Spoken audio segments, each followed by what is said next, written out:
অমিত মালব্য ভারতীয় জনতা পার্টির বাংলার রাজ্য শাখার আইটি সেলের কো ইনচার্জ ধর্ষকদের ভাড়া করেছেন তার আইটি সেল চালাবার জন্য।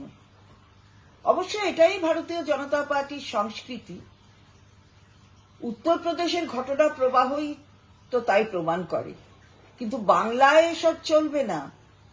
আমাদের মাননীয় মুখ্যমন্ত্রী, আমাদের দলের সর্বোচ্চ নেত্রী এই অত্যাচারিত মহিলাদের জন্য লড়াই করেছেন এবং আজও অবধি সামনে থেকে লড়াই করেন।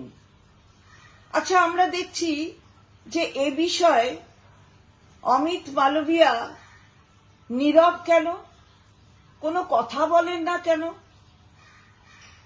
তাকে কি সমর্থন জানান ভারতীয় জনতা পার্টির রাজ্য শাখার সভাপতি সুকান্ত মজুমদার, এই রাজ্যের বিরোধী দলনেতা শুভেন্দু অধিকারী?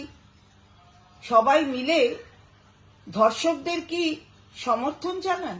না হলে এতদিনে তো অমিত মালভিয়ার ভারতীয় জনতা পার্টি থেকে চলে যাওয়ার কথা, তাকে তো তাড়িয়ে দেওয়ার কথা। কিন্তু ঘটনা বলে না। এই নীরবতা, অমিত মালভিয়া তিনি যে নীরব, এটাই প্রমাণ করে যে সবাই সমস্ত কোণা থেকে ভারতীয় জনতা পার্টি এই ঘটনাগুলিকে সমর্থন করে।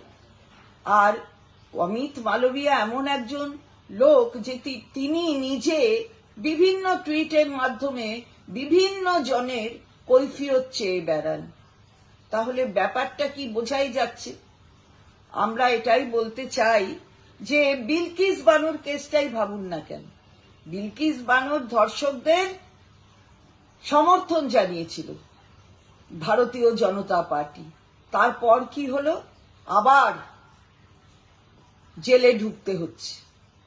তাহলে আজকে এরা যে মেয়েদের প্রতি বিদ্বেষী মনোভাব বহন করে, এ বিষয়ে কোনো সন্দেহ নেই। তাই আজকে আমরা বলতে চাই যে আমরা মহিলারা এর বিরুদ্ধে ঐক্যবদ্ধ লড়াই করব। আমরা এই অত্যাচারিত মহিলাদের পাশে আছি, আগেও ছিলাম, আগামী দিনও থাকব। আমাদের লড়াই চলবে।